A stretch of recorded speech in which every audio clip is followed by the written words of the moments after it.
$13.3 billion. That's not the GDP of a small country. That's British Columbia's deficit for this fiscal year, and it just became the largest in provincial history.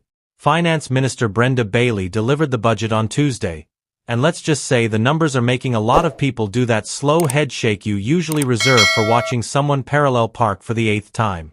So here's the situation. The BC NDP government, which has been running the province for the better part of a decade, presented financial projections that have economists reaching for the extra strength aspirin. The deficit jumped from $9.6 billion last year to $13.3 billion this year. That's an increase of more than 1/3 in 12 months. By 2028 to 29, it's projected to come down to $11.4 billion, which is improvement in the same way that getting a slightly smaller cavity is still not great news. The provincial debt is heading to $183 billion this year and $235 billion by 2028 to 29. To put that in perspective, that's roughly $7,000 for every person in BC, including newborns who definitely didn't sign up for this. Now, to address these financial challenges, the budget introduces about $4 billion in new taxes and pulls back on some housing and infrastructure projects. The government is also planning to reduce the public sector by 15,000 jobs over 3 years, focusing on non-union positions at Crown corporations and post-secondary institutions. It's a cost-cutting measure, though critics question whether trimming staff addresses the underlying spending patterns that created this situation. Here's where the economic growth conversation gets interesting. Government spending has reportedly grown at 6 times the rate of revenue during Premier David Eby's time in office.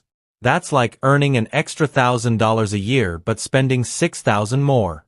The math simply doesn't support itself long-term, and business leaders are expressing concerns about the sustainability of this approach. The budget also introduces a new provincial sales tax on professional business services, which entrepreneurs and business organizations have raised questions about. There's worry that this could affect investment decisions and make BC less competitive compared to other provinces.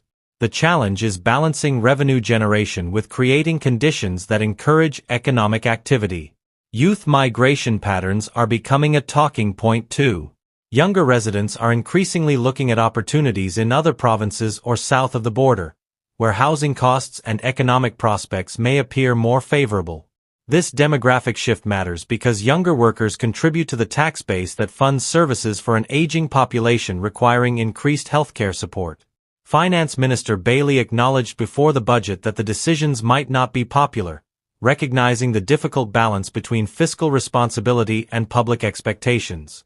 The provincial government maintains that these measures are necessary responses to economic pressures including inflation and global uncertainties.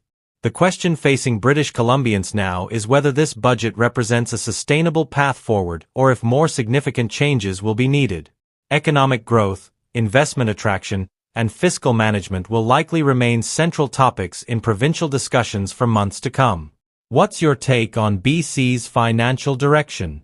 Are these measures sufficient, or does the province need a different approach entirely? Drop your thoughts below because this conversation is far from over. And if you want daily updates on Canadian politics at every level, hit subscribe and turn on notifications. We're Canadian Breakdown, breaking down the stories that matter multiple times a day. Catch you in the next one.